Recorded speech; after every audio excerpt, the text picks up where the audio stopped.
इस शंखचूड़ के पास रहेंगे तब तक इसका कोई भी बाल बांका नहीं कर सकता, और जब तक इसकी पतिव्रता पत्नी का धर्म अडिग रहेगा। आज भी हम देखिए बार बार कहते हैं, केवल विवाहों में भी हमने कहते हुए सुना, क्या बात। बहुत सारे लोगों, एक छोटी सी बात देखिए, अगर पति कोई पुण्य करे तो पत्नी को कितना मिले, अगर पत्नी करे तो पति को कुछ नहीं। पत्नी अगर पुण्य करे तो पति को कितना मिलता है, कुछ नहीं। अगर पति पुण्य करे तो पत्नी को कितना मिले, कितना मिलता है, आधा। और पत्नी करे तो पति को कुछ नहीं।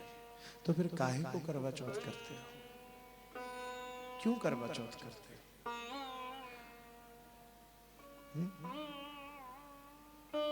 क्यों भूखे रहते हो, क्यों मां भगवती गौरी के व्रत करते रहते हो?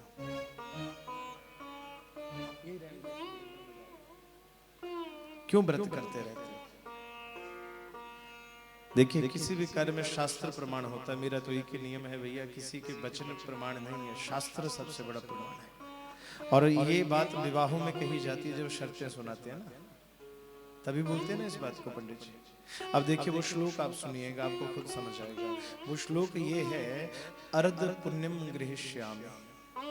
संस्कृत ज्यादा कठिन नहीं है, थोड़ा सा। अर्ध पुण्यम गृहीष्यामि, कौन बोल रही है? पत्नी। अर्ध पुण्यम गृहीष्यामि अर्थात जो आप पुण्य करोगे उसका आधा मैं दिया करूंगी। न त्वाहम पाप भागिनी न त्वाहम पाप भागिनी। अहम कहते हैं मैं। अगर आप पाप करोगे तो उसकी भागीदार मैं नहीं हूं। अर्ध पापम प्रदास्यामि, अर्ध पापम प्रदास्यामि अर्थात मैं अपना आधा पाप आपको दूंगी। तथैव च अंगीकार्य स्वीकृत। अगर मेरी बात स्वीकार है तो मुझे पत्नी बना। अब देखिए तीन बातें यहां हुई, आधा पुण्य लूंगी, पाप नहीं लूंगी, आधा पाप दूंगी। चौथी बात कहां बोली? मंत्र में चौथी बात नहीं है। जो हम चौथी बात बोल देते हैं ना बार बार, कि पत्नी करे तो पति को कुछ नहीं मिलेगा, पत्नी करे तो पति को कुछ नहीं मिलेगा। चौथी बात कहां है मंत्र में? चौथी बात मंत्र में नहीं है। और जो लिखित नहीं है भैया, उसके विषय में आप बोल नहीं सकते हो। और अनेक स्थानों पर ऐसा प्रमाण आता है। सम्मत 2079 में जो पंचांग छपा था, उसके प्रथम ही पृष्ठ पर यह श्लोक आया था कि पत्नी करे, पुत्र करे, कुल पुरोहित करे, गुरु करे, सेवक करे, अगर ये हमारे लिए कुछ करें तो ये समझना कि हमने स्वयं किया, ये हमने स्वयं किया। अगर पत्नी करे तो पति को समझिए, उसको ये समझना चाहिए कि मैं स्वयं कर रहा हूं। और इस बात के प्रमाण तो आपको कल की कथा में भी मिले, त्रिपुरासुरों की रक्षा कैसे हो रही थी। कब पत्नियों द्वारा पूजित शिवलिंग के दर्शन से उनके पाप खत्म हो रहे थे। अब यहाँ देखिए, कल भी हमने जलंधर की कथा सुनी। वृंदा, पति की रक्षा कौन कर रहा था? पतिव्रता धर्म। आज शंखचूड़ की रक्षा कौन कर रहा है? उसकी पत्नी का धर्म। अगर पत्नी का किया हुआ कुछ नहीं लगता तो भैया नहीं। तो ये सब भाव ही क्यों थे? इसलिए हमेशा विचार करना, अगर पत्नी करे तो समझना हमने स्वयं किया, क्योंकि शास्त्र का मत है। बोलिए हर हर हर हर महादेव शंभो, तेरी सदा ही जय। शंखचूड़ की पत्नी तुलसी का पतिव्रता धर्म जब तक अडिग रहेगा, आकाशवाणी हुई प्रभु आप कुछ नहीं कर सकते। अगर आप करते हैं तो देव मर्यादा का भंग होगा, भगवान शिव का स्तर विस्तंभित हो गया। ऐसी परिस्थिति में भगवान विष्णु जी ने विचार किया कि अगर शंखचूड़ इस योनि से मुक्त नहीं होगा तो हमेशा राक्षस योनि में ही पड़ा रहे। और ये कौन है? ये भगवान का प्रिय भक्त सुदामा जी। भगवान चाहते हैं कि इनकी ये योनि छूटे, ये मोक्ष को प्राप्त करें। और ये तो तभी संभव है जब शरीर छूटे। अभी ये कथा हमें ये सिखाती है कि कभी कभी हमें ये लगता है कि भगवान हमारे साथ गलत कर रहे हैं, भगवान हमारे साथ गलत कर रहे हैं, ये सही नहीं है। परंतु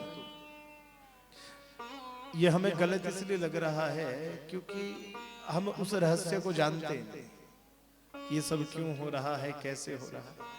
और एक बात है, यही बढ़िया है कि हमें पता ना चले। भगवान विष्णु ने उसी समय ऐसी माया रची, भगवान ब्राह्मण रूप बनाया,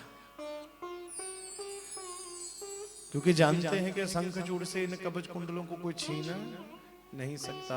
भगवान ने ब्राह्मण रूप बनाया और ब्राह्मण रूप बना करके भगवान विष्णु जी शंखचूड़ के यहाँ पहुंच गए। याचना के भिक्षाम दे कि महाराज मुझे भिक्षा चाहिए। शंखचूड़ ने देखा ब्राह्मण आए हैं, कहा महाराज आप आज्ञा करें, आपको भिक्षा में क्या दूं? क्योंकि जब भी दान किया जाए, कहा दान अगर सामने वाले की इच्छा के अनुरूप वस्तु उसको मिल रही है और बिना बोले मिल रही है, वो सर्वोपरि दान। पूछ करके दिया जाए आधा, इच्छा के विपरीत दे दिया जाए तो चौथा हिस्सा। शंखचूड़ ने विचार किया कि महाराज आप कहिए।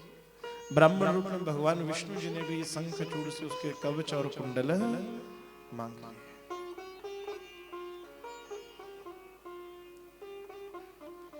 अब पूर्व जन्म में ये सुदामा है, भगवान के भक्त रहे तो दान देने की प्रवृत्ति इनमें खूब थी। दान देने की प्रवृत्ति के कारण इन्होंने अपने कवच और कुंडल उसी समय भगवान विष्णु जी को प्रदान कर दिए। बोलिए शंकर भगवान की जय। तदुपरांत भगवान शिव की आज्ञा से ही भगवान विष्णु, क्योंकि शंखचूड़ तो युद्ध के लिए कैलाश पर आ गया था, वहीं पर तलहटी में बैठ करके युद्ध कर, वहां भगवान विष्णु जी ने इसके कवच कुंडल लिए। फिर भगवान शंखचूड़ का ही रूप बना करके इसके महलों में पहुंचे। इनकी पत्नी जो है सुशीला, वो तुलसी जो पूर्व जन्म में थी सुशीला, जिसकी इच्छा थी, जो भगवान को पति रूप में चाहती थी, जिसने तपस्या भी इसी के लिए की थी, तो भगवान उसके पति का ही स्वरूप बना करके उसके सम्मुख गए।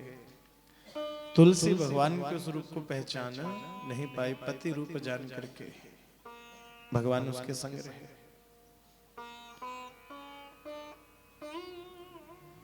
जैसे ही दोनों वचन पूरे हुए, तुलसी का पतिव्रत्या धर्म का खंडन हुआ और दूसरी तरफ कवच और कुंडल शंखचूड़ से दूर हुए। भगवान शिव ने उसी समय अपने त्रिशूल से शंखचूड़ का संहार कर दिया। वर्णन आता है इसी शंखचूड़ से शंख की उत्पत्ति हुई है। इसीलिए सब देवताओं को शंख प्रिय है, सब देवताओं को शंख की जल की धार बड़ी प्रिय है। समस्त देवताओं का अभिषेक शंख से होता है, भगवान शिव को शंख का जल प्रिय नहीं है। भगवान शिव का अभिषेक कभी भी शंख के जल से नहीं होता है, यही कारण है। उधर तुलसी को पता चला कि मेरे साथ छल हुआ है, उसने भी भगवान विष्णु जी को पहचान लिया। कहा प्रभु आप इतने निष्ठुर हो गए, प्रभु आपका हृदय जो है वो पत्थर के समान है। देव कार्यों को साधने के लिए, क्योंकि रहस्य को वो तुलसी भी नहीं जानती, देव कार्यों को साधने के लिए आपने पत्थर हृदय का काम किया है प्रभु, इसलिए मैं आपको श्राप देती हूँ, प्रभु आप पत्थर बन जाओ। और भगवान विष्णु जी को पत्थर स्वरूप मिला। और वहां पर तुलसी ने जब श्राप दिया, उसी समय भगवान शिव भी वहां पर प्रकट हो गए। बोलिए शंकर भगवान की जय। भगवान शिव ने दोनों को समझाया, तुलसी को भी समझाया कि हे तुलसी, तुमने ही इसी के लिए तपस्या की थी, तुम ही भगवान विष्णु जी को इस रूप में चाहते थे, इसलिए सब कुछ हुआ। कहा प्रभु मैंने जो भी मांगा हो, परंतु इस समय इस शरीर में मैं शंखचूड़ की पत्नी के रूप में थी, और अब इस शरीर को मैं धारण नहीं कर सकती। तो भगवान शिव की कृपा से इस तुलसी के शरीर के दो भाग हुए। एक भाग से पैदा हुई तुलसी, एक भाग से बनी तुलसी, और दूसरे भाग से बनी गंडकी नदी। नेपाल में जो है गंडकी नदी, गंडकी नदी का प्राकट्य हुआ। और भगवान शिव ने आशीर्वाद दिया कि प्रभु आपको भी तुलसी के श्राप के अनुसार पत्थर रूप धारण करना पड़ेगा, परंतु ये संबंध ऐसा बनेगा जिस संबंध की आनंद ही आनंद। कैसा कि शालिग्राम के रूप में आप अवतार लोगे। बोले शालिग्राम भगवान की, बोले श्री ठाकुर जी महाराज की। और शालिग्राम शिला किसको माना जाएगा? कहा नेपाल की गंडकी नदी में जो पत्थर गिरेगा, जो पत्थर गिरेगा उस पत्थर को, उस पत्थर के ऊपर वहां पर चक्कर का निशान पड़ेगा, एक चक्कर का निशान पड़ेगा।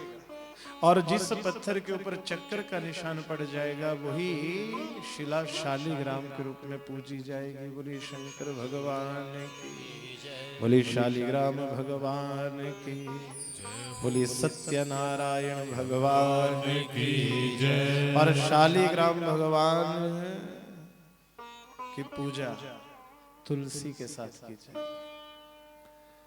और तुलसी भगवान शालिग्राम जी को अति प्रिय होगी। और हर देव प्रबोधनी एकादशी के ऊपर तुलसी और शालिग्राम भगवान का विवाह भी करवाया जाएगा। बोलिए तुलसी मैया की जय, बोलिए शालिग्राम महाराज की जय। इसलिए तुलसी और शालिग्राम जी का विवाह एकादशी के दिन होता है। और विचार करिए, तुलसी का विवाह किसके साथ हुआ? जोर से बोलिए। शालिग्राम ठाकुर जी के साथ। और ठाकुर जी किसको कहते हैं? शालिग्राम शिला वो है जो गंडकी नदी से हो और जिसके ऊपर चक्कर, उन्हीं का विवाह तुलसी जी के साथ होता है। कई स्थानों पर हमने आज देखा क्या होता है, ठाकुर जो हमारे कृष्ण रूप है, हमारे भगवान श्री कृष्ण को ही ले जाकर के लोग तुलसी के साथ विवाह कर, ठाकुर जी को लेकर के चले तुलसी जी के संग विवाह करने के लिए। ठाकुर जी माने भगवान श्री कृष्ण। देखिए भगवान श्री कृष्ण का विवाह तुलसी से नहीं, तुलसी का विवाह है शालिग्राम जी से। हमारे पहाड़ी में तो अपना जो हमारे ठाकुर जी, हम शालिग्राम जी को ही बोलते हैं। वृंदावन इत्यादि उन स्थानों पर, वहां पर ठाकुर जी कृष्ण भगवान के लिए, ठाकुर जी कौन है? जो हमारे स्वामी हैं, जो हमारे इष्ट। तो शालिग्राम जी, तुलसी का विवाह हमेशा शालिग्राम जी के साथ होता है। और भगवान शालिग्राम जी को तुलसी बड़ी प्रिय है। बिना तुलसी के कभी शालिग्राम जी की पूजा नहीं होती। और कोई भी हो सनातनी, उसके घर में शंख, शालिग्राम और तुलसी ये होने ही चाहिए। हर घर में शंख, शालिग्राम और तुलसी। और भगवान शिव ही आशीर्वाद दे रहे कि जिस घर में शंख, शालिग्राम और तुलसी तीनों एक साथ रहेंगे, उस घर में पारिवारिक प्रेम जो होगा, पति पत्नी का प्रेम जो होगा, वो निरंतर बढ़ता रहेगा। और जिस घर में ये तीनों रखे भी हैं पर अलग अलग करके रखे जाएं, तुलसी पत्थर अलग, शालिग्राम अलग, शंख अलग, का उस घर में 7 जन्मों तक भी पारिवारिक कलह जाएगी नहीं। उस घर से लड़ाई झगड़ा कभी जाता नहीं। पर यहाँ एक विचार करना, उल्टा अर्थ भी ले लिया। क्या किया? शालिग्राम जी को निकाल करके तुलसी के चौरे के ऊपर रख दिया। तुलसी पत्र शालिग्राम जी को चढ़ाया जाता है, ना कि शालिग्राम जी तुलसी की जड़ में रखे जाते हैं। और हमारा तो जितने भी हम पहाड़, ये हिमाचल का ये जो हमीरपुर, कांगड़ा, ये जो हमारी बिलासपुर, ये जितनी भी बेल्ट है, हमारे यहाँ तो प्राचीन परंपरा से अगर कोई जुड़े हुए हैं तो शालिग्राम जी, सत्यनारायण भगवान। अन्य देवताओं का तो पता नहीं, बाद में चर्चा हुई। हमारे यहाँ तो प्राचीन काल से एक ही चले आ रहे हैं, शालिग्राम जी। पर अब ये हो गया कि भागवत कथाएं ज्यादा होगी, सत्यनारायण कथाएं कम हो। जीवन में याद रखिए भैया, कुछ और हो ना हो, हर सनातनी के घर में सत्यनारायण भगवान की पूजा निरंतर होती रहनी चाहिए, क्योंकि भगवान की पूजा समस्त पापों का नाश करने वाली है। यह आशीर्वाद भी भगवान शिव ने दिया था कि प्रभु आपको पत्थर रूप ये मिला, क्यों? आपने चाहे किसी भी प्रकार से किया, पर किसी स्त्री के सतीत्व को भंग करना वो पाप कर्म है, और प्रभु ये पाप आपको भी लगेगा। का मेरी इस पाप से निवृत्ति कैसे होगी? का जो लोग भी भगवान से शालिग्राम जी की पूजा करेंगे, पूजा करने से आपके पाप की निवृत्ति हो जाएगी। तो भगवान विष्णु जी कहते हैं कि मेरा ये नियम है कि जो भक्त मुझे प्रदान करे, बदले में वही मैं उनको प्रदान करता हूं। तो अगर मेरी पूजा करने से मेरे पाप का नाश होगा, तो मैं भी आशीर्वाद देता हूं, जो शालिग्राम भगवान की पूजा करेगा उसके भी समस्त पाप समूह का ही नाश हो जाएगा।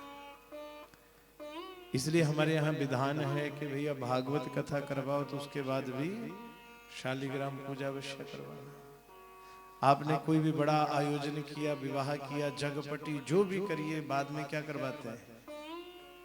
कथा। ये वही शालिग्राम भगवान है। और तो और कहा, मरणासन व्यक्ति भी हो, मृत्यु सैया के ऊपर लेटा हुआ व्यक्ति भी हो, उसको भी यदि शालिग्राम शिला कि चरणों का उदक, चरणों का जल भी प्राप्त हो जाए, चरणामृत प्राप्त हो जाए, वो जीव सीधा विष्णु लोक को प्राप्त हो जाता है। शालिग्राम शिला के समीप जो प्राण त्याग दे, कमर जो वैकुंठ को ही जाता है। इतनी महत्ता शालिग्राम जी की कही। और तो क्या भगवान शिव का प्रसाद खाना चाहिए, चरणामृत लेना चाहिए? बोलिए शंकर भगवान की जय, उमापति महादेव की जय, नमः पार्वती पतये हर हर महादेव शंभो तेरी सदा ही जय। शिव महापुराण में वर्णन आता है कि यत्र चंड अधिकारो भोक्तव्य न मानवा। नैवेद्य की थोड़ी चर्चा कर लें। यत्र चंड अधिकारो भोक्तव्य न मानवा, अर्थात शिव महापुराण विद्वेश्वर संहिता में आता है, और लिंग पुराण में भी इसका वर्णन आता है। शिव नैवेद्य भक्षण, कि शिव नैवेद्य भक्ष्य है या भक्ष्य है, कि भगवान शिव का प्रसाद खाना चाहिए कि नहीं खाना चाहिए, चरणामृत लेना चाहिए या नहीं लेना चाहिए। यहां लेते हैं आप कि नहीं लेते? लेते हैं।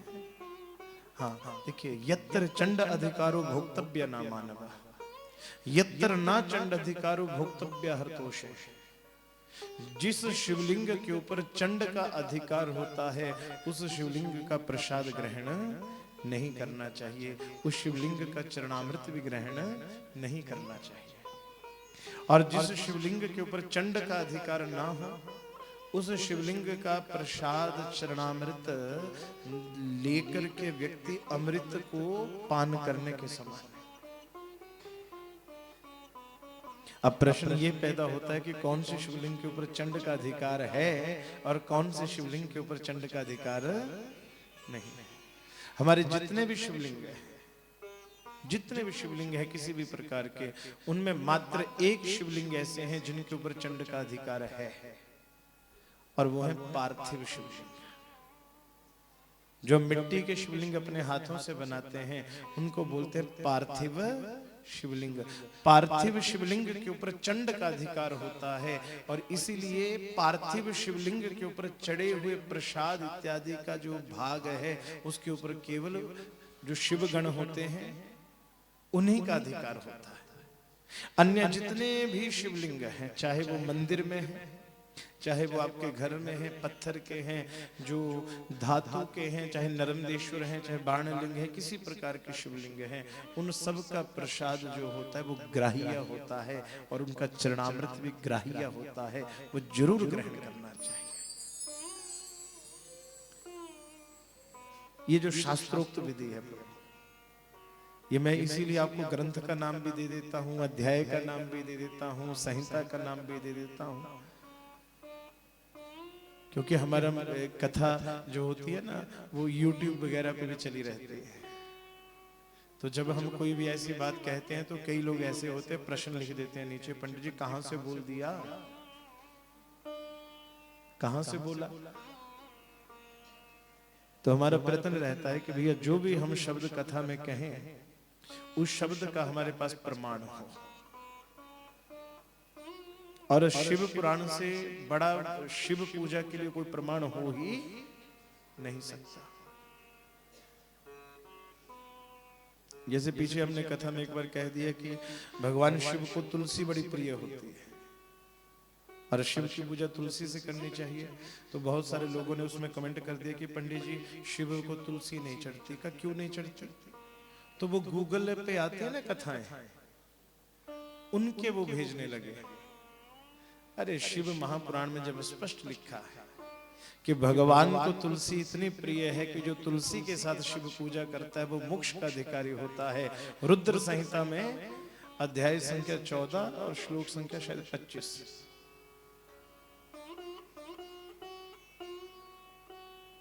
खूब वर्णन आता है। तुलसी उत्पत्ति की कथा जो युद्ध खंड में आती है उसमें इसका वर्णन आता है। भगवान शिव को तुलसी प्रिय है।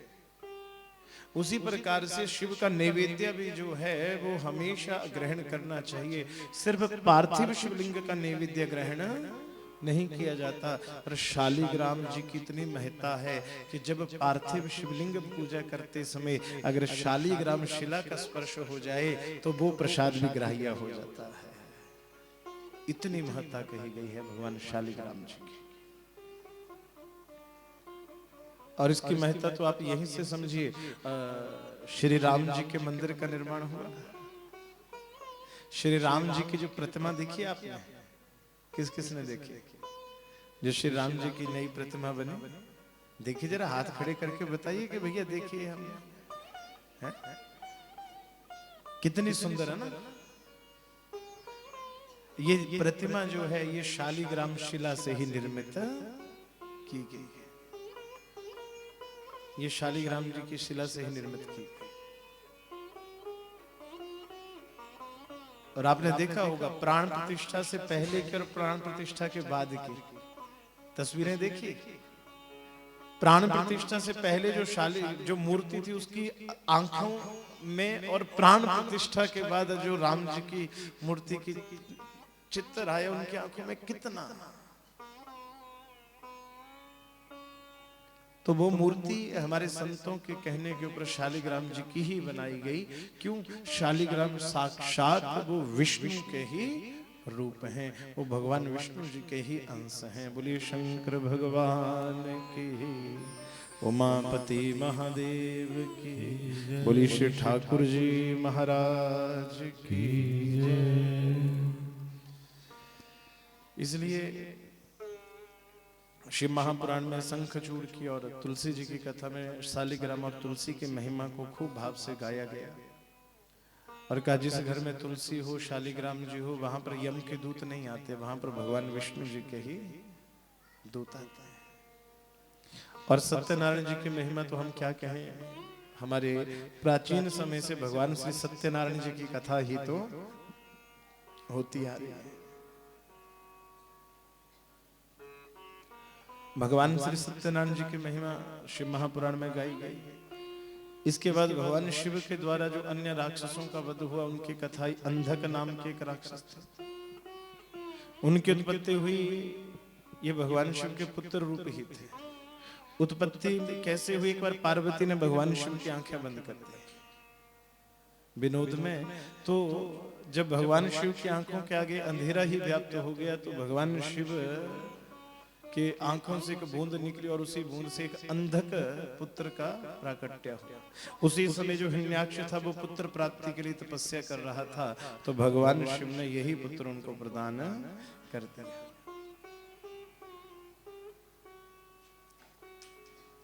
अब परिवार तो जब तक पिताजी थे, तब तक तो घर में खूब देख रेख होती रही। जैसे पिताजी गए तो भाइयों ने इनको उल्हाना देना प्रारंभ कर दिया। तो इन्होंने तपस्या की, तपस्या करके वर प्राप्त किए, दिव्य चक्षु इनको मिले, संपूर्ण बलशाली हो गए। संपूर्ण बलशाली होकर के इन्होंने स्वर्ग इत्यादि के ऊपर अपना अधिकार जमा लिया। परंतु अंत में इनको श्राप था कि जो तुम्हारी माता होगी, जब तुम उन्हीं की तरफ आकृष्ट हो जाओगे तब तुम्हारा अंत होगा। तो ये भी माँ पार्वती की तरफ इनकी दृष्टि बिगड़ी, तो भगवान शिव के हाथों इनका भी कल्याण हुआ। आगे बलिपुत्र बाणासुर, जिन्होंने तांडव करके भगवान शिव को प्रसन्न कर लिया। बोले हर हर महादेव शंभो तेरी सदा ही जय। भगवान शिव ने स्वयं तो नहीं, परंतु क्योंकि शिव के बड़े उपासक थे, परंतु जब इन्होंने क्या किया, भगवान शिव से तो बैर वो प्रेम रखा, भगवान शिव की तो पूजा की, पर भगवान विष्णु जी के स्वरूप कृष्ण भगवान से बैर करने लगे। और भगवान तो स्पष्ट कहते हैं कि भैया मेरी कोई पूजा करे पर भगवान विष्णु से बैर करे तो वो मेरा पुजारी नहीं, वो मेरा पुजारी नहीं है। बोलिए शंकर भगवान की। तो बाणासुर का भी कल्याण हुआ। आगे महिषासुर का पुत्र गजासुर, ये भगवान के हाथों मारा गया। भगवान ने इसी के चर्म को शरीर पर धारण कर लिया। बोलिए शंकर भगवान की। दुंदुबी निर्हाद नाम का एक राक्षस काशी में ब्राह्मणों को मारता था, भगवान शिव ने इसका भी कल्याण किया। बिदल और उत्पल नाम के राक्षस पार्वती मैया ने कंदूक के द्वारा, एक गेंद के द्वारा इनका भी वध किया। भगवान शिव जितने भी राक्षसों का संहार करते, संहार के उपरांत उनको अपना ही गण बना लेते। कोई भगवान शिव के त्रिशूल पर लटका रहता है, कोई भगवान शिव के द्वार पर द्वारपाल बन गया। यानी जो स्वभाव को भी बदल दे वो हैं शिव। बोलिए हर हर हर हर महादेव शंभो तेरी सदा ही जय। और यहां से प्रारंभ होती है शतरुद्री संहिता। शतरुद्र संहिता में भगवान शिव के अवतारों की चर्चा आती है। भगवान शिव के 108 अवतार कहे गए। उन अवतारों में 28 भगवान के योगेश्वर अवतार है।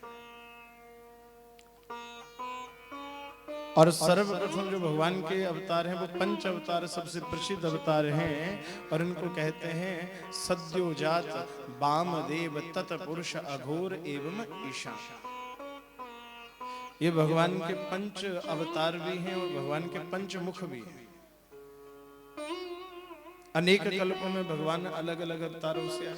श्वेत लोहित कल्प में भगवान शिव का आद्य अवतार जो हुआ उसका नाम हुआ सद्योजात। सद्योजाताय नमः। रक्त नाम के कल्प में भगवान शिव का जो आद्य अवतार हुआ वो है वामदेव। पीतवास नाम के कल्प में जो भगवान शिव का अवतार हुआ वो हो तत्पुरुष अवतार। और शिव नाम के ही कल्प में जो भगवान शिव आए तो अघोर रूप में भगवान शिव प्रकट हुए। और विश्वहन नाम के कल्प में वही भगवान शिव ब्रह्मा जी के पुत्र हुए और ईशान नाम के रुद्र हुए। तो ये भगवान के पंचमुख हैं। सद्योजाताय नमः, वामदेवाय नमः, तत्पुरुषाय नमः अघोराय नमः ईशानाय नमः। भगवान शिव की पूजा में पंच अवतारों की पूजा अति आवश्यक है। तदोपरांत भगवान के अष्टमूर्ति अवतार हुए। जो अष्टधा प्रकृति है उसमें भगवान शिव को अष्ट रूप कहे गए और वो अष्ट स्वरूप क्या है? ओम सर्वाय नमः, ओम भवाय नमः, ओम रुद्राय नमः, ओम उग्राय नमः, ओम भीमाय नमः, ओम पशुपतये नमः। ओम ईशानाय नमः, ओम महादेवाय नमः। भगवान के अष्टमूर्ति अवतार। जब देखना भगवान शिव की पूजा होती है तो उन्हें अष्टमूर्तियों की भी पूजा होती है। तदोपरांत भगवान के स्वरूप जिस अवतार की चर्चा है अर्धनारीश्वर स्वरूप, जिसमें भगवान आधे पुरुष और आधे स्त्री स्वरूप में प्रकट हुए। का भगवान ने यह अवतार क्यों लिया? का यह अवतार तब लिया जब ब्रह्मा जी सृष्टि बनाने लगे। सृष्टि बनाते बनाते बनाते ब्रह्मा जी ने सब बना दिया, पर स्त्री की रचना करने में ब्रह्मा भी संभव नहीं हुए। स्त्री के लिए भगवान ब्रह्मा जी ने भी हाथ खड़े कर दिए, कहा भैया ये मेरे बस में भी नहीं। तो हमारे भगवान शिव से जब उन्होंने याचना की, प्रार्थना की, तो भगवान शिव ही अर्धनारीश्वर रूप लेकर के प्रकट हुए। आधे भाग में शिव और आधे में शक्ति, और उन्हीं शक्ति के ही अंश से संपूर्ण स्त्रियों का प्राकट्य हुआ है। तभी तो मार्कंडेय पुराण कहता है स्त्रियां समस्ता तब देवी भेदा, कि संसार की जितनी भी स्त्रियां हैं वो भगवान, वो भगवती का ही स्वरूप, भगवती का ही अंश है, और इसमें कोई दो राय भी नहीं। भगवती के जितने भी स्वरूप हैं सब स्त्री के जो स्वभाव है और स्त्री का स्वरूप है उसमें बार बार घटित होते हैं। बोली अम्बे जगदम्बे मैया की, उसमें संपूर्ण रूप से वो घटित होते हैं। अब देखिए मां भगवती की भुजाएं कितनी हैं?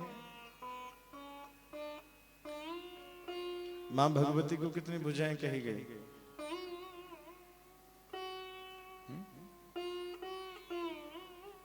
अष्टभुजा धारी। कितनी भुजाएं हैं? 8। अब देवियों के भी कितने हाथ होते हैं?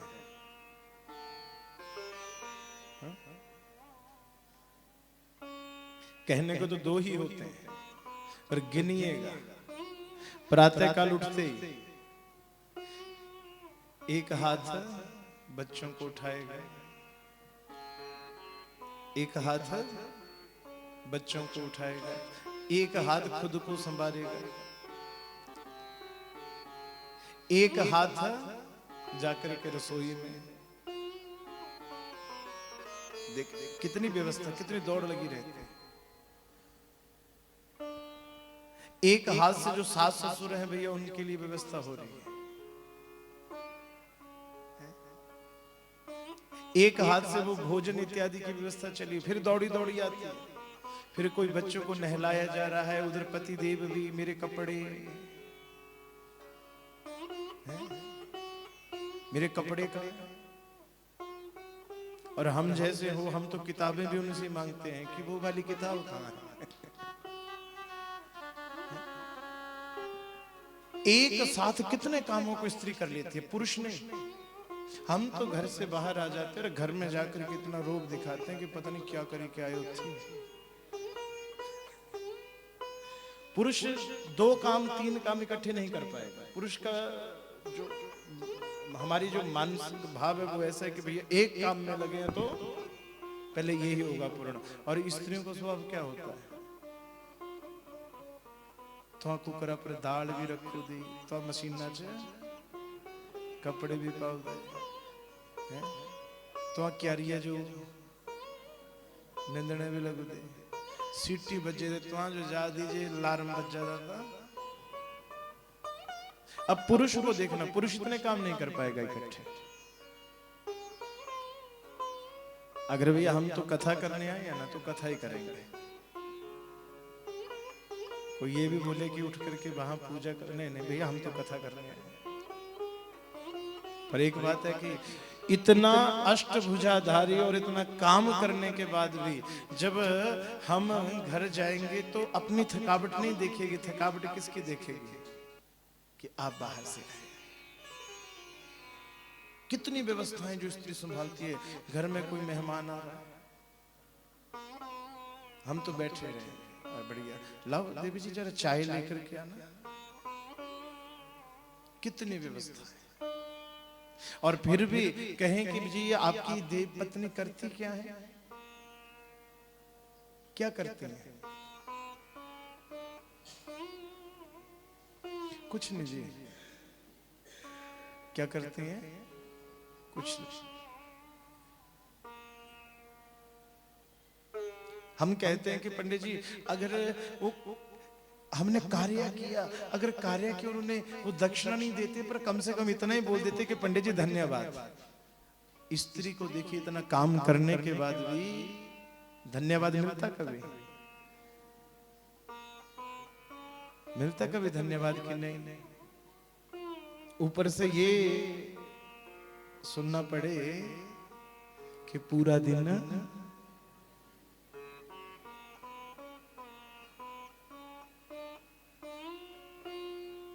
जो ये बोले ना उनको बोलना कि एक दिन जिम्मेवारी एक तरफ। मैं बोलता हूँ कि कितना भी बड़ा क्यों ना हो भैया, पुरुष को अगर 2 घंटे बच्चे भी संभाल लेना घर के, मैं मान जाऊंगा। ज्यादा नहीं, सिर्फ 2 घंटे बच्चे भी संभालने पड़ जाए ना। अरे माँ का कार्य क्यों सरल है। संसार का सबसे बड़ा कार्य है किसी को पालना, इससे बड़ा कोई काम नहीं। और माँ हमेशा पूजनीय इसी रूप में है। स्त्री के साथ पुरुष के 4 ही संबंध रहते हैं, या तो वो बहन, या बेटी, या माँ, या पत्नी। 4 ही रूप में ना, माँ, पत्नी, बेटी या बहन। और मैंने तो भैया ये देखा कि ये चारों रूप ऐसे होते हैं ना, चारों ही रूप। बेटियां होंगी वो भी पिता को छोड़ती नहीं, बड़ी बहन हो छोटी बहन हो चाहे, पर भाई का ऐसे ख्याल रखती। एक व्यक्ति का मुझे बड़ा अच्छा लगा, कहा कि मेरे घर में अगर बेटा हुआ तो मैं उसको खूब संस्कार दूंगा, खूब पढ़ाऊंगा लिखाऊंगा बढ़िया। अगर बेटी हुई तो कब बेटी को कुछ कब वो तो पहले से पढ़ी पढ़ाई पैदा होती है। और सही बात है, बेटियां जो है वो पढ़ी पढ़ाई पैदा होती है, जो प्रेम भावना। इसलिए जगदम्बा का स्वरूप कहा गया, क्योंकि माँ भगवती भी अष्टभुजा रूप में है। और स्त्रियां आपने विचार करिए, 8 क्या कई बार तो 18 हाथ भी बन जाते हैं, है ना। और देखिए नव दुर्गा की हम पूजा करते हैं नवरात्रों में। प्रथमम शैलपुत्रीं च द्वितीयं ब्रह्मचारिणी तृतीयं चंद्रघंटेति कुष्मांडेति चतुर्थकं पंचमं स्कंदमातेति षष्ठं कात्यायनीति च सप्तमं कालरात्रि च महागौरी च अष्टमं नवमं सिद्धिदात्री च नव दुर्गा प्रकीर्तिता। नव दुर्गा प्रकीर्तिता। प्रथम शैलपुत्री, भगवती का पहला रूप क्या है? प्रथम शैलपुत्री, पुत्री रूप में। और जन्म जब लेती है देवी तो पहला अवतार है ये कन्या रूप में, और वो अवतार है शैलपुत्री। द्वितीयम ब्रह्मचारिणी, जब वो कौमार्य अवस्था में आती है, बचपन में पैदा होते वो बेटी है, शैलपुत्री है, कौमार्य अवस्था में आएगी तो वही ब्रह्मचारिणी रूप को धारण कर लेती है। तृतीयम चंद्र घंटेति, विवाह से पूर्व चंद्रमा की तरह निर्मल शीतल स्वरूप से वो चंद्र घंटा जो भगवती का तृतीय स्वरूप है उसको धारण करती है। कुष्मांडिति चतुर्थकम, विवाह उपरांत जब वो किसी नए जीव का सृजन करती है, संतान को प्राप्त करती है, तो वही भगवती का चतुर्थ रूप है जिसको कहते हैं कुष्मांडा। कुष्मांडा रूप को धारण कर लेती है। संतान को जब संभालती है, पालती है, तो महाराज वही स्त्री स्कंद, वही स्कंद माता का रूप धारण कर लेती है। संयम, परिवार में जब भी दोष आता है तो किसके ऊपर? बेटा सही निकल जाए, बेटी अच्छा व्यवहार करे तो पिता कहता है मेरे, और थोड़ा सा गलत काम कर दे तो तेरे। संयम और साधना करके जो संपूर्ण परिवार को संभाल के रखती है, वही भगवती का षष्ठम रूप है। कात्यायनीति च षष्ठमम्।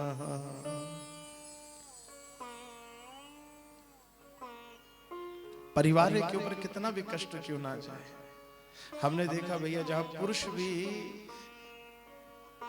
जहां हिम्मत छोड़ देता है, वहां पर हमने देखा स्त्री हिम्मत नहीं, जहां पुरुष भी हिम्मत छोड़ दे। या हमेशा हम कहते ना कि पुरुष में ज्यादा वो होता है हौसला, पर नहीं, जो सामर्थ्य एक स्त्री में होता है वो पुरुष में नहीं होता। पुरुष ये है कि दिखावा नहीं कर पाता कि नहीं हम रोते नहीं, हम ये नहीं करते, वो नहीं करते, पर अंदर से जितना कमजोर शायद पुरुष होता है। का नहीं, का जितनी भी विपरीत परिस्थिति क्यों ना जाए, कितनी भी विपरीत परिस्थिति, जो मृत्यु के सामने, जो काल के सामने भी डट करके खड़ी हो जाती है, उसी समय स्त्री काल रात्रि रूप को प्राप्त करती है। वो है काल रात्रि। कितनी भी विपरीत परिस्थिति में कुटुंब के लिए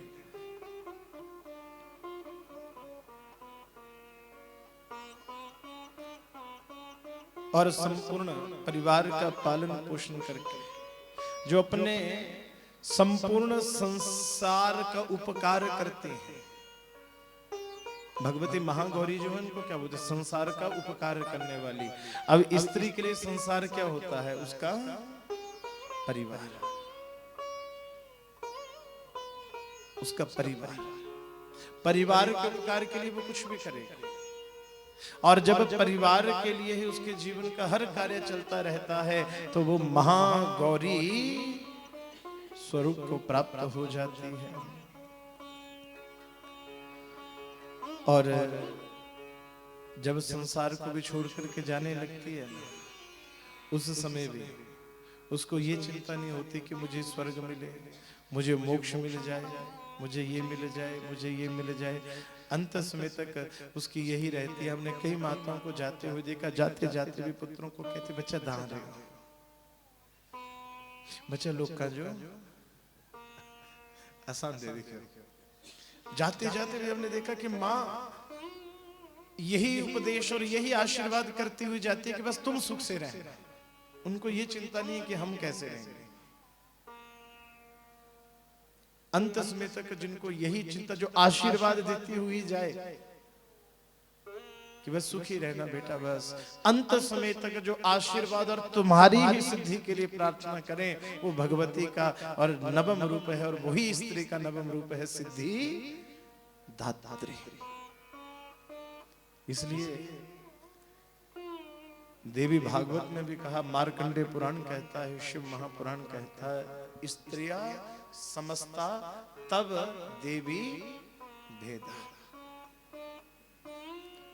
समस्त स्त्रियों को मां भगवती का ही स्वरूप कहा गया है, और ये है भगवान शिव का अर्धनारीश्वर अवतार।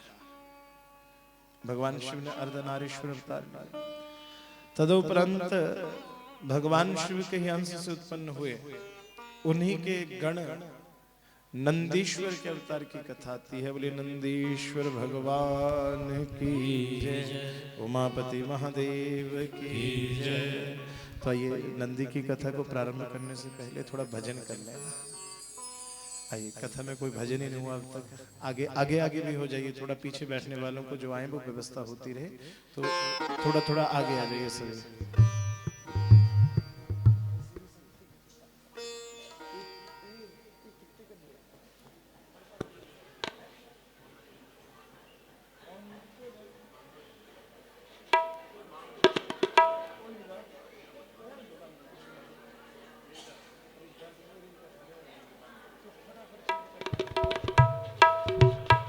बोलिए शंकर भगवान की, बोलिए शंकर भगवान की, उमापति महादेव की।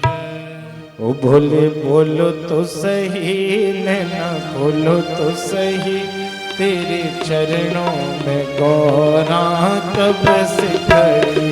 भोले बोलो तो सही, नैना खोलो तो सही, तेरे चरणों में गौरा कब से खड़ी। भोले बोलो तो सही, नैना बोलो तो सही, तेरे चरणों में गौरा कब से खड़ी। भोले बोलो तो सही, नैना खोलो तो सही, तेरे चरणों में गौरा कब से खड़ी।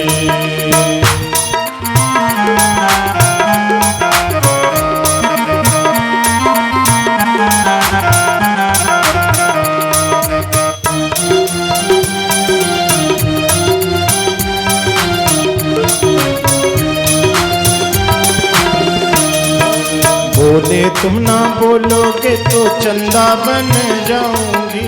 बोले तुम ना बोलोगे तो चंदा बन जाओगे। बोले तुम ना बोलोगे तो चंदा बन जाऊंगी। बोले तुम ना बोलोगे तो चंदा बन जाओगे। चंदा बन जाऊंगी मैं माथे पे सजाऊंगी। चंदा बन जाऊंगी मैं माथे पे सजाऊंगी। बोले बोलो तो सही नैना।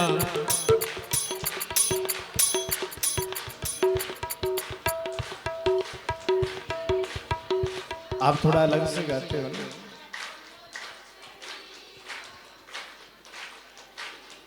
बोले शंकर भगवान की। बोल आगे पीछे हो गए, हमारे कुछ और हैं आपके, क्योंकि भाई हम तो यहाँ से पढ़ते हैं, जो ये गूगल पर आ जाते हैं आजकल भजन। बोले शंकर भगवान की। आप गाइए, आप कैसे गाते हैं, गाओ एक बार जरा गाइए जैसे आप गाते हैं इस भजन को। गाइए गाइए, कोई भी गा दो। ओ भोले बोलो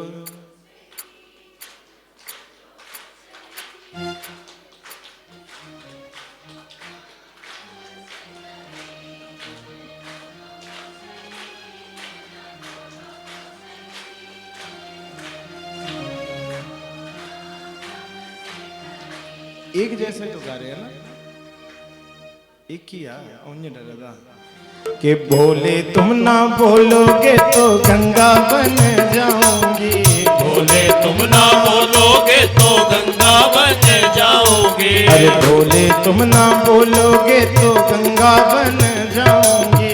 बोले तुम ना बोलोगे तो गंगा बन जाओगे। गंगा बन जाऊंगी, जटाओं में समाऊंगी। गंगा बन जाऊंगी, जटाओं में समाऊंगी। बोले बोलो तो सही, बोलो तो सही, तेरे चरणों में गौरा कब से खड़ी। बोले बोलो तो सही, नैना बोलो तो सही, तेरे चरणों में गौरा कब से खड़ी। हर हर को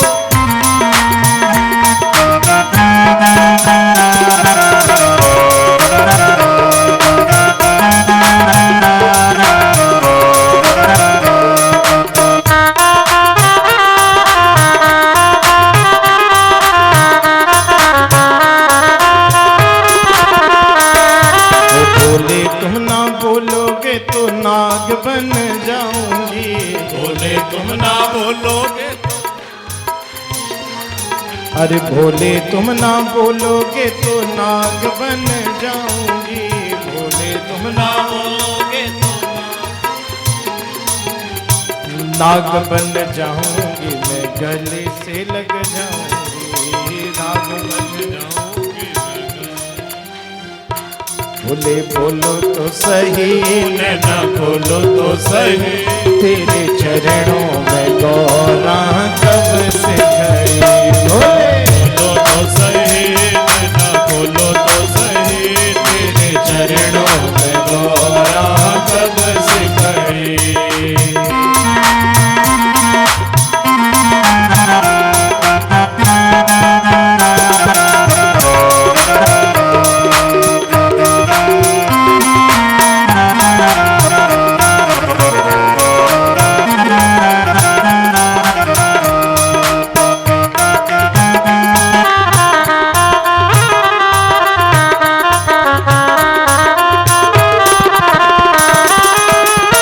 शंकर भगवान की जय, उमापति महादेव की जय, नमः पार्वती पतये हर हर महादेव शंभो, तेरी सदा ही जय। भगवान शिव के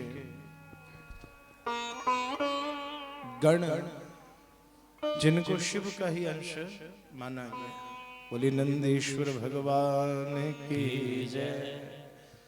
का नंदी जी का प्राकट्य कैसे हुआ? का एक महामुनि हुए एक समय, उन महामुनि का नाम था शिलाद। शिलाद नाम के महामुनि ने भगवान शिव की तपस्या की, भगवान शिव से वरदान मांगा और वरदान मांगा, प्रभु मुझे पुत्र चाहिए, और पुत्र भी कोई और नहीं, आपके जैसा ही पुत्र होना चाहिए। भगवान शिव ने कहा तथास्तु। कहा शिलाद मुनि आप जाइए, विवाह करिए, तुम्हारे ही यहाँ मैं अंश रूप से आऊंगा। शिलाद कहते प्रभु ने विवाह नहीं करूंगा, और मुझे स्त्री के द्वारा पुत्र नहीं चाहिए, मुझे अयोनिज पुत्र चाहिए। भगवान शिव ने आशीर्वाद दिया और शिलाद मुनि को आज्ञा दी यज्ञ करिए। अब जब शिलाद मुनि यज्ञ करने के लिए गए तो यज्ञ भूमि को, जब भी किसी भूमि में, नई भूमि में यज्ञ किया जाता है ना, यज्ञ भूमि को पहले जोता जाता है। आपने भी सुना होगा, पुराने बुजुर्ग कहते हैं कि किसी कहीं अगर मकान भी बनाना हो तो पहले भैया कम से कम एक बार वहां कोई फसल बीज दो, बंजर भूमि के ऊपर बोलते थे ना ऐसा। और आपने शास्त्र में भी सुना होगा कि यज्ञ करने लगे जनक जी तो हल चलाए, यानी जो यज्ञ भूमि है, यज्ञ भूमि भी ऐसी होनी चाहिए, वो फलित होनी चाहिए। फलित कब होगी? जब भैया अगर भूमि ऐसी ऊसर भूमि होगी जहां कुछ पैदा ही ना हो, जो बिल्कुल बंजर भूमि हो, वहां पर किया गया यज्ञ भी फलहीन हो जाता है। इसलिए शिलाद मुनि ने एक यज्ञ किया भगवान शिव की आज्ञा से, परंतु जैसे उस यज्ञ भूमि को वो हल से जोतने लगे तो वहां पर नंदी जी की उत्पत्ति हुई। भूमि से ही नंदी महाराज पुत्र के रूप में शिलाद जी को प्राप्त हुआ। बोली शंकर भगवान की जय। शिव का आशीर्वाद मान करके इन्होंने यज्ञ परिपूर्ण किया। यज्ञ के उपरांत नंदी जी को पुत्र रूप में अपने घर लेकर के वहां पर पूर्ण विधि के अनुसार इनके संस्कार किए। संस्कार के विद्या इत्यादि समस्त क्रियाओं को करके जब नंदी जी महाराज थोड़े बड़े हुए तो इनके घर पर दो ऋषि आए और उन दोनों ऋषियों के नाम थे, एक ऋषि का नाम था मित्र और दूसरे का नाम था वरुण। मित्र और वरुण नाम के ऋषि आए। शिलाद जी ने इन दोनों संतों का खूब भाव से स्वागत किया। अब जैसे ये दोनों ऋषि आए तो इन्होंने जाते जाते शिलाद जी को कहा कि हे महामुनि शिलाद, आपके घर का अन्न खाया है, इसलिए जो विपदा हम देख रहे हैं हम आपको बता करके दुखी नहीं करना चाहते, परंतु हमारा ये कर्तव्य है कि अगर हमें कुछ लग रहा है तो आपको उसके लिए हम सचेत करते हैं, ताकि आप अपने लिए कुछ तो व्यवस्था कर लें। शिलाजी चिंतित हुए कि महाराज ऐसी कौन सी मुसीबत, ऐसा कौन सा विपदा हमारे ऊपर आ रहा है। महाराज इस पुत्र को बाहर भेजिए, जो भी है हम आपको तब बताएंगे। तो नंदी जी को बाहर भेजा और नंदी जी के जाते ही इन्होंने, दोनों ऋषियों ने शिलाद जी से कह दिया कि महाराज सच कहें तो आपका ये जो बेटा है इसकी वर्ष सिर्फ 1 वर्ष की आयु शेष बची है।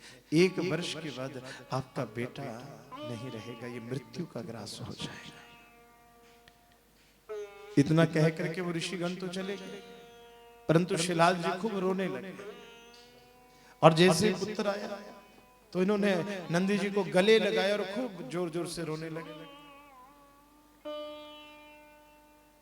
नंदी जी ने पिता को चुप कराया, ढांढस बधाया, कहा पिताजी मत रोइए, आप रो क्यों रहे हैं, आप व्यर्थ परेशान, रोइए मत। पिता जिस बात को छुपाना चाहता है कि बेटा रो नहीं तो क्या करूं, बात ही कुछ ऐसी है। कहा पिताजी जो बात है मैं सब जानता हूं, मैंने उन ऋषियों को सब कहते हुए सुन लिया, मैं जानता हूं। वो ऋषि ऐसा कह करके गए हैं कि मेरी आयु सिर्फ 1 वर्ष की। कहा पिताजी क्यों घबरा रहे, आपने ही तो मुझे बताया है कि भगवान शिव जो है वो विधि के विधान को भी बदलने वाले हैं। और पिताजी मैं आपको वचन देता हूं कि मैं 1 वर्ष में मरने वाला नहीं हूं, मैं अपनी मृत्यु को भी जीतूंगा और ना तंत्र मंत्र किसी प्रकार से नहीं, केवल भगवान शिव की भक्ति से मैं अपनी मृत्यु को भी जीत लूंगा।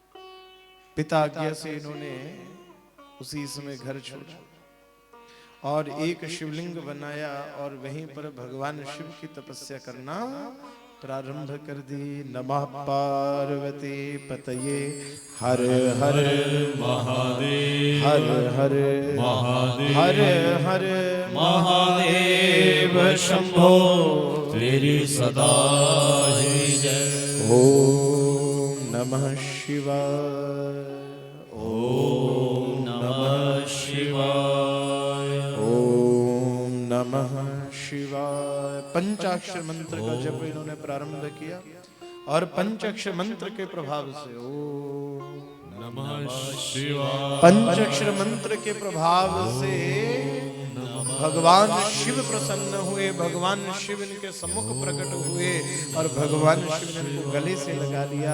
अरे नंदी तो मेरे ही अंश से उत्पन्न हुआ है, मेरे ही अंश से उत्पन्न हुआ है। अरे जो शिव के अंश से उत्पन्न हो उसको मृत्यु का भय नहीं हो सकता। का प्रभु पर ये ऋषि क्यों आए थे? इन्होंने कहा कि 1 ही वर्ष की आयु शेष है। का बेटा जब तक ये कष्ट ना आए तब तक शिव की तरफ प्रीति नहीं होती है। तुम्हें शिव चरणों में लगाने के लिए, तुम्हारी आस्था और भक्ति को बढ़ाने के लिए सब रचना रची गई है और कुछ नहीं। तुम्हारी आयु कौन, अब तो शिव का अंश हो, उसे मृत्यु का भय क्या? भगवान शिव तो मृत्युंजय है। ओम हम जुम सह ओम भूर्भुवः स्वः ओम त्र्यंबकं यजामहे सुगंधिं पुष्टिवर्धनम् उर्वारुकमिव बन्धनात् मृत्योर्मुक्षीयमामृता। ओम स्वः भुवः भू ओम जूं हौं ओम। जो महामृत्युंजय हैं, जो मृत्यु को भी जीतने वाले हैं, वो शिव है। इसलिए तुम्हें मृत्यु का कोई भय नहीं। और उसी समय भगवान शिव के साथ माँ पार्वती भी आई हैं। माँ पार्वती ने नंदी को अपने बेटा ही बना लिया, क्या से तुम मेरे बेटे के समान। भगवान शिव और पार्वती नंदी जी को लेकर के कैलाश पर गए और माँ पार्वती ने उसी समय नंदी जी को जो गणा भगवान शिव के कैलाश के जितने भी गण हैं उन गणों का अधिपति बना करके बिठा दिया कि आज से तुम समस्त गणों के अधिपति होंगे, तुम मेरे ही पुत्र होंगे। जो गणेश गणपति के अधिकार होंगे, हे नंदीश्वर जी, कैलाश के ऊपर आपको वही अधिकार प्राप्त होंगे। बोले नंदी जी महाराज की जय। भगवान शिव ने अपनी एक जटा खोली और एक जटा से गंगा जी कहां बैठे हैं। हाँ, गंगा जी जब भागीरथी जी की तपस्या से प्रसन्न होकर के आए, गंगा जी कहते मैं तो आ तो जाऊंगी पर मेरा जो वेग होगा उस वेग को कोई संभाल नहीं पाएगा। भागीरथ जी ने भगवान शिव को प्रसन्न किया। जैसे गंगा आई पूर्ण कोलाहल वेग के साथ भगवान शिव ने अपनी जटाओं में इस प्रकार से बांधा, इस प्रकार से बांधा कि गंगा जी को ये समझ ना आए जाऊं कहां से। और उस समय भगवान शिव ने अपनी 3 जटाएं खोली थी, तो गंगा जी के 3 रूप प्रकट हुए। एक पाताल में चला गया, एक धरती के ऊपर और एक स्वर्ग में। 3 ही जटाएं खोली हैं भगवान शिव ने। और आज चौथी जटा भगवान शिव ने नंदी जी के लिए खोली। नंदी जी के लिए जैसे चौथी जटा खोली है, खूब भाव से नंदी जी का अभिषेक हमारे भगवान शिव ने किया है। बोले शंकर भगवान की जय। उसी समय मरुतों को बुलाया और मरुतों की जो कन्या है सुयशा, उसके साथ नंदीश्वर का विवाह कर दिया। बोलिए नंदीश्वर भगवान की।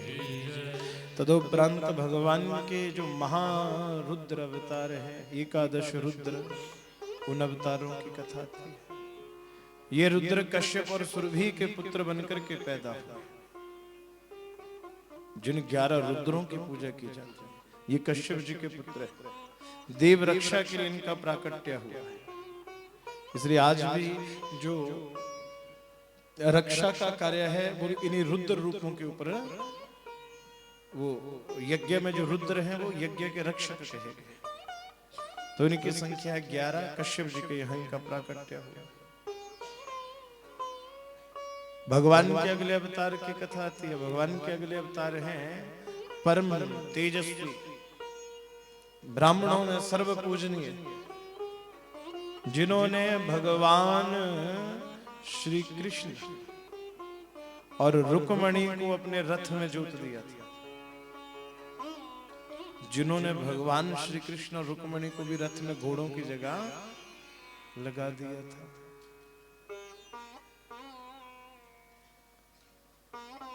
जिनके कहने पर भगवान श्री राम ने लक्ष्मण को भी त्याग दिया था। जिनके कहने पर लक्ष्मण को भी त्याग किया था। ऐसे परम तेजस्वी ब्राह्मण के रूप में भगवान शिव प्रकट हुए। तो कौन थे वो ब्राह्मण? कौन? सही बोल रहे हैं, गलत नहीं। ऋषि दुर्वासा। हाँ भैया, जहां भी नाम आ जाए ना, दुर्वासा जी का नाम ही ऐसे था, अगर कहीं खड़े भी हो जाते थे सब डरते थे, क्योंकि स्वभाव कैसा था, थोड़ा क्रोधी स्वभाव था। हाँ भैया, शिव के रुद्र अवतार थे ये भी। भगवान के जितने भी अवतार हुए थोड़े जरा बोले शंकर भगवान की। ये दुर्वासा ऋषि, ये अत्रि जी के यहाँ, और इनके माता का नाम है अनुसुईया। इनके प्राकट्य की बड़ी आनंदमय कथा आती है। अनुसुईया जो है वो संसार में बड़ी पूजनीय है। बोलिए सती अनुसुईया की। संसार की जो महानतम सती स्त्रियां, उनमें एक तो अरुंधति जी का नाम आता है, और अरुंधति से भी ऊपर अगर कोई नाम आता है तो नाम क्या है?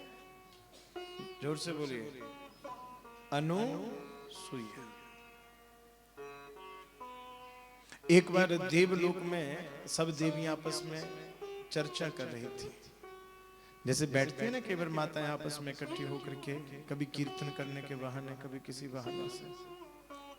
अब होता क्या है, 2 घंटे कीर्तन कर लिया तो कम से कम आधा घंटा तो चर्चा भी होनी चाहिए और जरूरी है। अब सारी देवियां आपस में चर्चा करने लगे। अब चर्चा जो करे तो कहीं ना कहीं देवियों में ईर्ष्या का भाव थोड़ा ज्यादा आ गया। एक कहे कि मैं सबसे बड़ी पतिव्रता, दूसरी कहे मैं सबसे बड़ी पतिव्रता। अब देवी आपस में इसी बात के ऊपर चर्चा करने लगी तो नारद जी वहां पर पहुंचे। तो तीनों देवियों ने नारद जी से पूछ लिया कि नारद जी आप तो सब जगह घूमते रहते हो, तो ये बताओ कि सबसे बड़ी पतिव्रता कौन? अब लक्ष्मी जी को लगे मेरा नाम आएगा, लक्ष्मी जी को लगा मेरा नाम आएगा, पर नारद जी ने कहा नहीं देंगे। क्योंकि आए थे ना पीछे कहता, लक्ष्मी ने भी एक बार भगवान विष्णु जी को कह दिया था कि जाओ तुम्हारा सिर ही कट जाए, घोड़े का सिर तुम्हें लगे जाए। भगवान का सिर कट गया था, इसलिए नहीं। पार्वती जी को लगा कि मैं सबसे बड़ी पतिव्रता, तो एक काम के कारण भगवान नारद जी ने पार्वती को भी कहा नहीं। क्यों? जब पार्वती भी एक बार बड़ी क्रोधित हो गई, हिरण में कूद पड़ी महाकाली, जब महाकाली का रूप धारण कर लिया तो पार्वती ने भी भगवान शिव के वक्ष स्थल के ऊपर पांव धर दिया था कि आज तू ही नहीं छलना।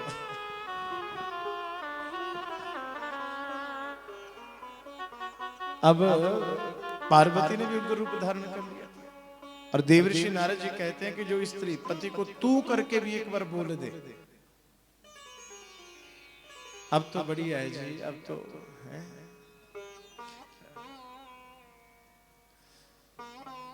हाँ कृष्णा जी सुनो जरा बात आकर के, अब तो सीधा होता है। बोले शंकर भगवान की। अब पार्वती जी को भी कहा कि नहीं, सरस्वती जी को लगा कि मेरी पूजनीयता ज्यादा होगी, तो नारद जी ने सरस्वती जी का भी दोष निकाल दिया। यानी नारद जी ने कहा कि देवी अगर सत्य कहूं तो इस संसार में अगर सबसे बड़ी पतिव्रता इस समय है तो वो है सती अनुसुईया। मां अनुसुईया से बढ़कर के कोई नहीं। अब तीनों देवियों के मन में होगी ईर्ष्या। तीनों देवियों ने अपने अपने पतियों को ऐसे वचन में बांधा, ऐसे वचन में बांधा कि कुछ भी करिए उसका धर्म जो है हमारा नंबर पहला आना चाहिए। तीनों देवता भी विवश हो गए, मजबूर होकर के। तीनों देवता साधु का रूप बना करके, ब्रह्मा विष्णु और शिव साधु का रूप धारण करके सती अनुसुईया के आश्रम में पहुंच गए। अलख जगादि भिक्षां देहि, भिक्षां देहि, भिक्षां देहि। अलख जगाई, मां अनुसुईया भिक्षा लेकर के बाहर आई, तीनों को भिक्षा प्रदान की। मां जैसे जाने लगी कहने लगे मैया इतना किया तो कृपा कर थोड़ा भोजन करवा देंगे तो बड़ी कृपा होगी। मां ने कहा अवश्य भोजन करवाते। जैसे मां जाने लगी, मां हमारी एक शर्त है। क्या शर्त है? कि भोजन हम करेंगे पर कब?